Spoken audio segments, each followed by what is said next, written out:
Hello, everyone. Come on. Welcome back. I am Kris. This is 4 innocent-looking videos with disturbing backstories. Before we get started, click that thumbs up. I'm already subscribed to the channel. See how easy that was? It helps me out tremendously. You can click on that thanks button, donate to the channel, and request a video. Your name sponsors that video. I've got some chips, some hummus, and beer. I will be partaking. Let's get into it. On December 29, 1986, NBC7 San Diego aired a segment on highway safety offering tips on what to do in case your car breaks down. If your car should become disabled, the rule of thumb is stay inside. There are signs you can get to put on the back window to summon for help. If strangers should offer assistance, tell them to call police or the CHP. Just stay in the vehicle, lock all the doors, turn on the emergency flashers, and wait for help to come. Even if you have to wait all night, it's better to be in the safety of your vehicle and spend the night than to try to walk and get assistance. The segment also featured a ride-along interview with California Highway Patrol Officer Craig Pyre, who emphasized the dangers of leaving your car and blindly trusting others.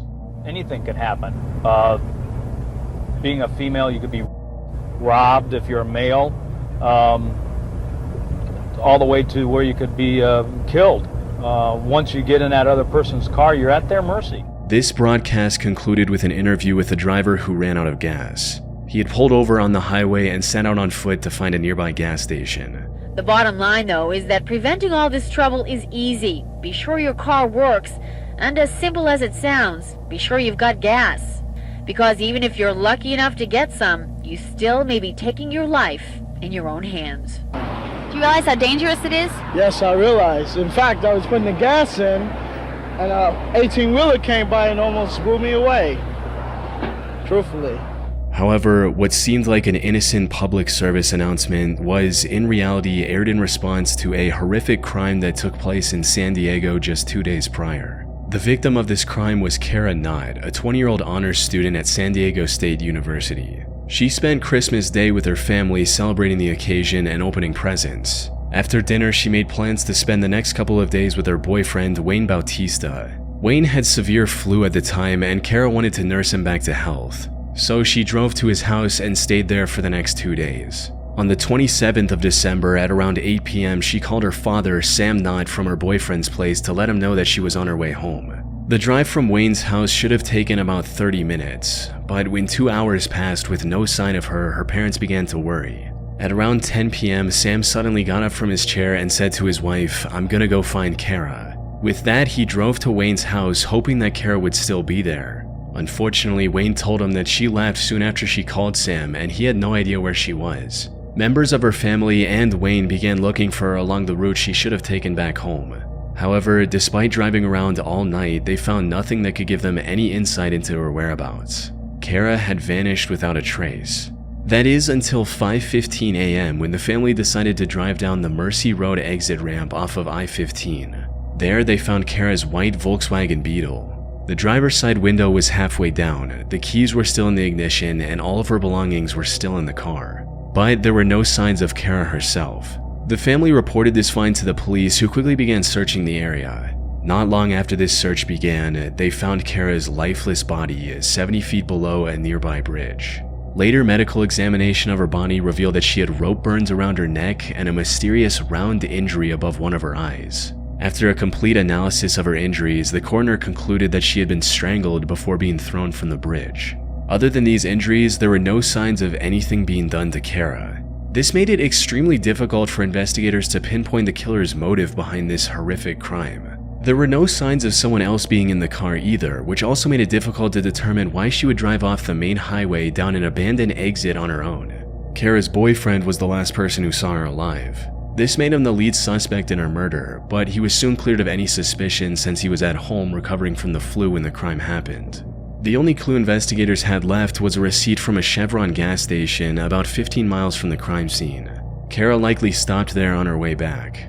Unfortunately, questioning the gas station employees failed to uncover any new leads, leaving investigators with zero clues for where to look next. Without any other options, investigators turned to the media and broadcasted Kara's disappearance in as many places as they could, asking the public for any useful information. This also included the segment on highway safety with Officer Craig Pyre. Luckily, after these segments aired on TV, the Associated Hotline quickly received over 24 calls from women. However, instead of providing any information regarding Kara, these calls uncovered a far more shocking truth. They said that a patrol officer had pulled them over in the past and told them to drive down the same deserted Mercy Road exit. According to these women, this officer kept them there for hours and would even sometimes get in their passenger seats. The officer they were talking about was 36-year-old Craig Pyre, the same man who was preaching on TV about how to stay safe on the highway. Craig tried to disprove these allegations with his logbook, which showed that he was writing a ticket at the time miles away from the crime scene. However, his logbook had clear eraser marks in that slot.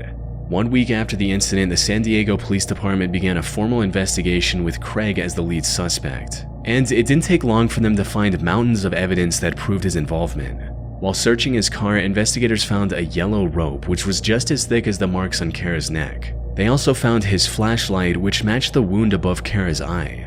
However, the piece of evidence that sealed the deal was a golden fiber investigators found on Kara's sweatshirt. Forensic analysis of this fiber revealed that it was identical to the gold fibers in the patch on Craig's uniform. By this point, it was clear Craig was the one responsible for this crime. However, he remained adamant that he was innocent. But all the evidence and the testimonies from over 24 women allowed investigators to piece together what might have happened that night.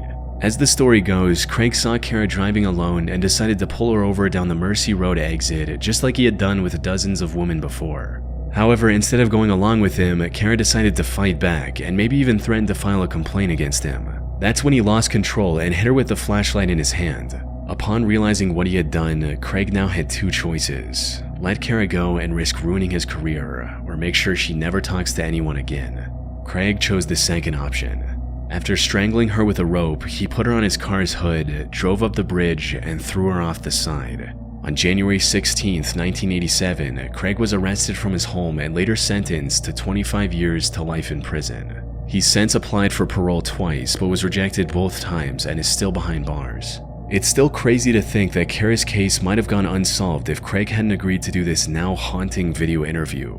An interview he did where just days before, he had committed the murder of Kara Knott.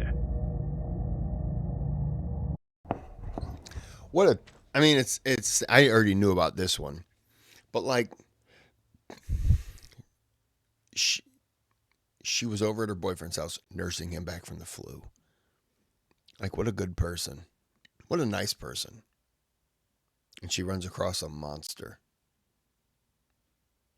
Yeah, 25 to life. It should be 25 bare minimum. And then we'll listen, but life.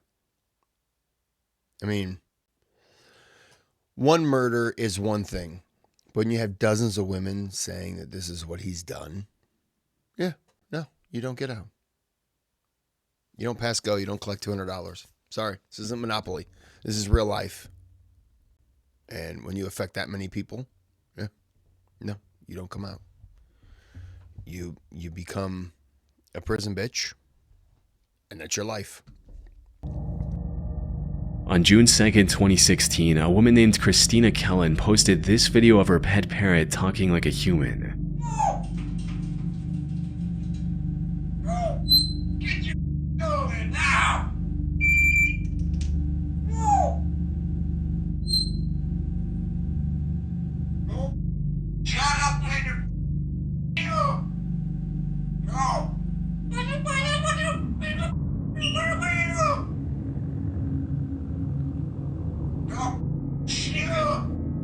On most other occasions, people will look at a video like this, think it's cute or interesting, and move on with their lives. But in this case, the video of a talking parrot became the key to solving a murder, one that baffled investigators for over a year. On May 12, 2015, at around 7:30 a.m., a woman named Connie Ree heard gunshot sounds from her neighbor's house across the street in Sand Lake, Michigan. But she didn't pay much attention to it, since the neighbor, 46-year-old Marty Durham, regularly hunted in the area. Connie and her husband Keith were close friends with Marty and his wife Glenn, and were familiar with the couple's habits.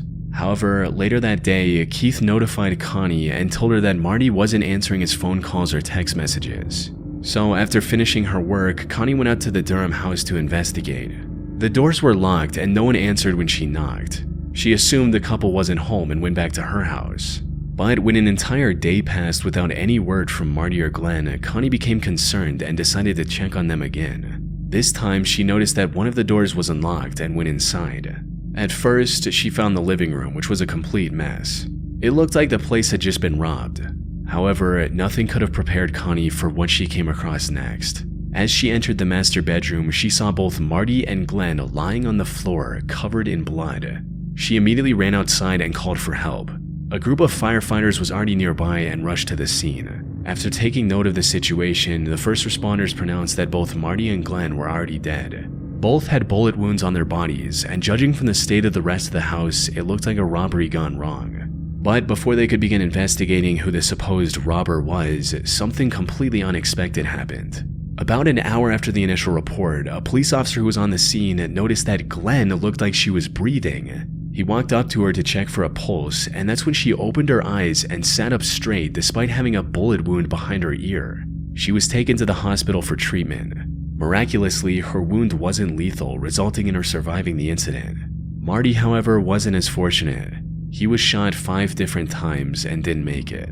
Back at their house, investigators found a Ruger new model revolver under a couch in the living room. They also found several cartridges and 1 unused bullet for this revolver on the couple's bed. Investigators believed that this was the weapon used to shoot both Marty and Glenn, but they didn't find anything that could help them locate the supposed intruder. Without any other options, the police began investigating Marty and Glenn in hopes of finding potential leads. That's when they made a chilling discovery. Glenn's phone record showed that on May 11th, 2 days before Marty's body was discovered, she texted her mother saying, "Love you, sorry." Seconds after sending this text, Glenn's phone accessed a web page titled Ruger New Model Single 6 Single Action Revolvers. This was the same gun that was found in their home. After a more thorough search, investigators also found 3 letters written in Glenn's handwriting that were addressed to her children. Similar to the text she sent to her mother, these letters also contained apologies of sorts. When Glenn finally recovered enough to talk in October of 2016, investigators asked about everything they found. Glenn, however, completely denied ever searching anything about a revolver online and said that she had written the letters a long time ago. When asked about Marty, she claimed that she didn't remember anything relating to his death. At this point, Glenn was the #1 suspect. However, investigators didn't find any solid evidence they could use to bring her in for a proper questioning or make an arrest. After all, it was still possible that the incident was caused by an intruder, especially since Glenn was shot as well. This left Marty. Okay, it was caused by an intruder that just happened to be looking up the same weapon? Come on now. We all know, and we all understand what just happened. We get it. We know. Marty's case at a standstill, and it remained that way until June of 2016, when out of all things, a talking parrot single-handedly solved the case.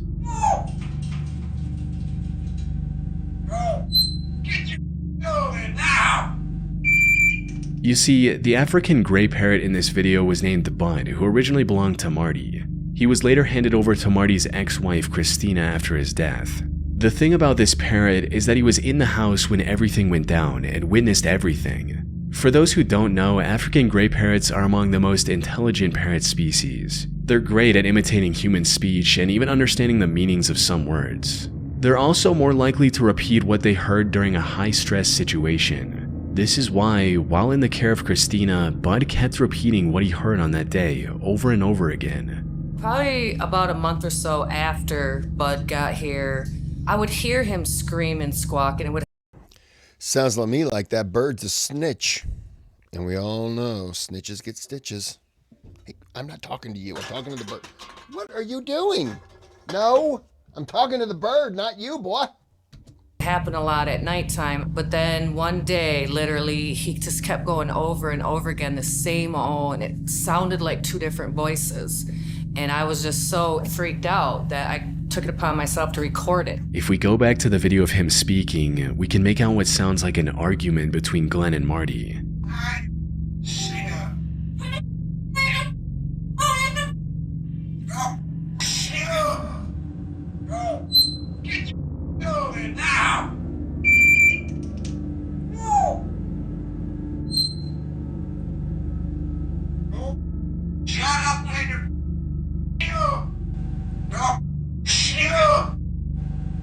Put simply, there was no intruder. Glenn and Marty had an argument where she was yelling and likely had a gun pointed at him. Now, while this video gave necessary insight into what went down, there was no practical way to use a parrot for testimony and convict Glenn. However, this gave the investigators the confidence they needed to pursue her more intently. They took a DNA sample and later discovered matching DNA on the Ruger revolver, the supposed murder weapon. Further interrogation also revealed the whole truth of why she did what she did. Apparently, Marty had been on disability ever since getting in a car accident a few years back, but he was able to make ends meet by illegally selling his prescription narcotics. He left Glenn in charge of the money he made from his drug business so she could pay off important bills like the house mortgage. Glenn, however, wasted much of this money on gambling and kept lying to Marty about the mortgage payments. Marty eventually learned the truth when the bank announced that it would foreclose the house on May 12, 2015, the same day Glenn shot him to death. Rather than facing the consequences of her own mistake, Glenn decided it was better to orchestrate a robbery gone wrong and take her own life. In the end, Glenn was arrested on the 24th of June 2016 and was later sentenced to life in prison for a crime against her own husband. On November Look, that parrot, I hope it's in witness protection right now, but deserves a medal. Because stuff like that is just like... That's sad, though, at the same time. I mean, she's taking... Hey, stop. She's taking the money and gambling with it. And just... What was her job? Did she have a job? Other than complaining? Huh? Was she bitching? She could have been at McDonald's, but instead she's bitching. I'm just joking. I'm not looking to get shot, okay? She's in prison. November 18, 2011, at 4:35 a.m., Sydney Fire and Rescue Services responded to an automated fire alarm at the Quakers Hill nursing home. The fire was nothing short of a complete tragedy. As things started calming down, news outlets conducted interviews of the people involved. This included Roger Dean, a nurse who was on duty at the nursing home when the fire erupted. Hi, I'm Roger. I'm one of the nurses, and there was a fire, and I just quickly did what I can, get everyone out, and the smoke is just overwhelming. But you know, we got a lot of people out, so that's the main thing. They're saying that there's still people unaccounted for. What's happening there? I'm not sure. The deputy is she's got the list of people there, and yeah, it looks like there's still probably a few people, and the people are trying their best to get everyone out at the moment. Why does it feel like this person's guilty? Yeah. By the time responders arrived at the scene, the fire had already engulfed a large portion of the building. According to later reports, the fire burned so in... On a side note, people who know I do flooring, and I've done flooring in senior citizen places, and one of them is like a 3-story, it's all brick. But I was cleaning up this room, sweeping it all up, getting all the... It's terrible concrete, and we have to put down vinyl and LVP and stuff like that. And I'm sweeping up to kind of clean it up before I can start prepping the floor. And I set off the alarm, the smoke alarm, because of sweeping up all the dust. It was one of my first times there. But I set off the smoke alarm, and immediately the smoke alarm goes off, and all the emergency, the fire doors close, sectioning off the whole place. And I'm like, uh-oh. Oh, shit. I done screwed up. And the maintenance guy comes running in. He's just like, is everything okay? What's happening? I was just sweeping. And they were like, oh, yeah, we have to. So you got to put plastic over the smoke alarms and then blue tape it to the ceiling. But yeah, they had to immediately call the fire department because it's a senior citizen community. They immediately call the fire department to get that shut down. And the fire department's right nearby. And they showed up one time, the very first time it happened, and it's done twice to me. It's nerve-wracking because they have to pay for that, that have them come out. Even if they call them and they cancel it, they can go back. But once they're there, they have to pay for that service. Intensely that even with full protective gear, some firefighters struggled to get close to the flames.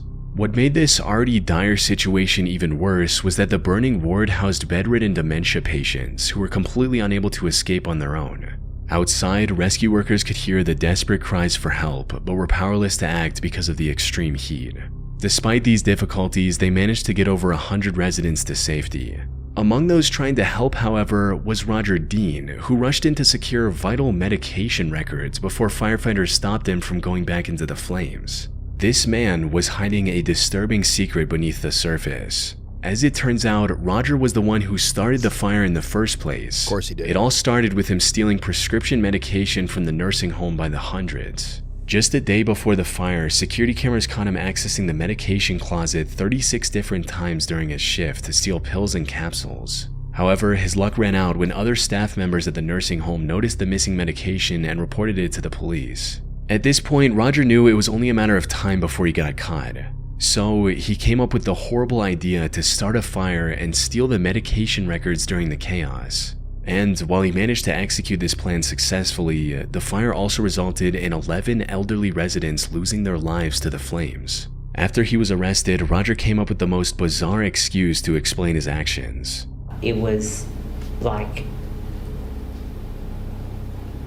Satan saying to me that it's the right thing to do.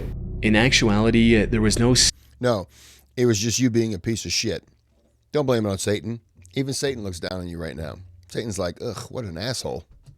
Satan or demon telling him to start the fire in the nursing home. He was just a prescription meds junkie who committed a horrendous crime while trying to cover his tracks. Later investigation even uncovered footage of him admiring his handiwork on the morning of the fire. The seemingly innocent video of him being interviewed now carries a much more disturbing tone. He stood trial in the Supreme Court in May 2013 and was given a life sentence without the possibility of parole for 11 counts of murder. If that was one of my relatives, he better hope he has a life sentence. Because if he was out, I would hunt him down. You know, a pill junkie's going to kill my family member. No, you got to die, and it's going to be brutal. You're going to be filleted. Anyone ever seen, oh, come on, Kris.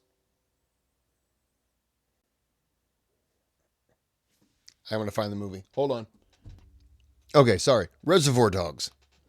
That was the movie. I had to pause. It took me a couple minutes to try to figure it out. Reservoir Dogs.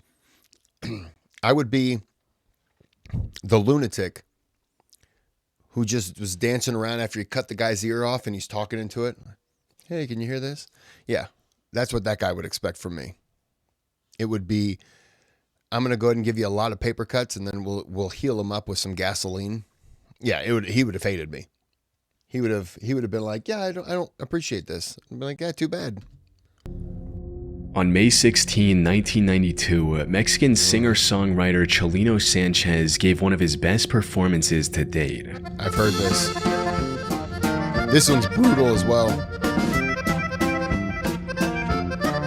He performed many of his popular songs before ending the concert in spectacular fashion. The fans loved every second of it. Little did they know at the time, this was going to be the last time they would ever see him perform. And it all tied back to the origin of Chelino's music. You see, Chelino was born in 1960 in a very poor farming region in Sinaloa, Mexico. Even worse than poverty, Chelino's village was marked by rampant inequality, where a few rich and powerful men had the power to do whatever they wanted. Unfortunately, Chelino experienced this inequality firsthand when a local thug named El Chapo Perez assaulted one of his sisters. However, Chelino wasn't going to let that slide. When he was just 15 years old, he spotted El Chapo at a party. And without a second thought, Chelino went up to El Chapo, drew his gun, and killed him at point-blank range. But since El Chapo was a well-connected man, killing him forced Chelino to flee to Tijuana before crossing the border into the US. After establishing a foothold in America, Chelino went into business with his brother in Mexico, smuggling Mexicans into the US. However, this operation came to an end in 1984 when his brother was killed in a hotel in Tijuana. This inspired Chelino to write a song commemorating his brother, but he did so in the most unconventional way. The song was written in a traditional Mexican style called corrido. For the lyrics, Chelino spoke openly about him and his brother's life, not shying away from the topics of drugs and violence. During this time, he himself ended up in prison in Tijuana. There, other inmates loved his unique style of music, causing it to spread across the Mexican underworld by the time he got out. It also gained a new name called Narco Corrido. After getting out of prison, Chelino kept working on his music and quickly became one of the biggest stars of his era. By 1991, he was selling out arenas for his tour. However, given the genre of his music, he never managed to escape the violence he once came from. During one of his concerts in January of 1992, someone ran onto the stage with a gun. Instead of running to safety, Chelino decided to draw his own gun and engage in a shootout. This resulted in the death of the assailant as well as 10 people in the crowd getting injured. Chelino also got shot but managed to survive. However, his luck was about to run out. About 5 months later, Chelino performed in Culiacan, Mexico, delivering what would later be remembered as one of his best performances. And, as we mentioned earlier, also his last. During the concert, someone came up to him and handed him a mysterious note. In the footage from that concert, we can clearly see Chelino read the note, become visibly shaken by it, begin sweating, and stare into the crowd for a very long time before resuming the performance. Near the end of this concert, Chelino made sure to properly say goodbye to everyone, including his friends and fans. Shortly after the concert ended, Chelino was kidnapped and executed with a bullet to the back of his head. The note he received on stage essentially said something along the lines of, "We're going to kill you after this performance." Chelino knew the threat was real, and that this performance we see in the video would be his last one. Unfortunately, the identities of the killers were never uncovered, and it's unlikely they ever will be in the future. Yeah, I've heard that one before. That one's brutal because midway through a performance, you get a note, and he didn't say anything. Not me. I'd have told everyone what the note was about. I'd have been crying. I'd have shit my pants. Everyone would have been affected. If not from the bloodshed, from the smell of doo-doo and tears. More of a man than me, sir. All right. Well, I'm going to end this here. Until next time. Have a good day. Have a good night.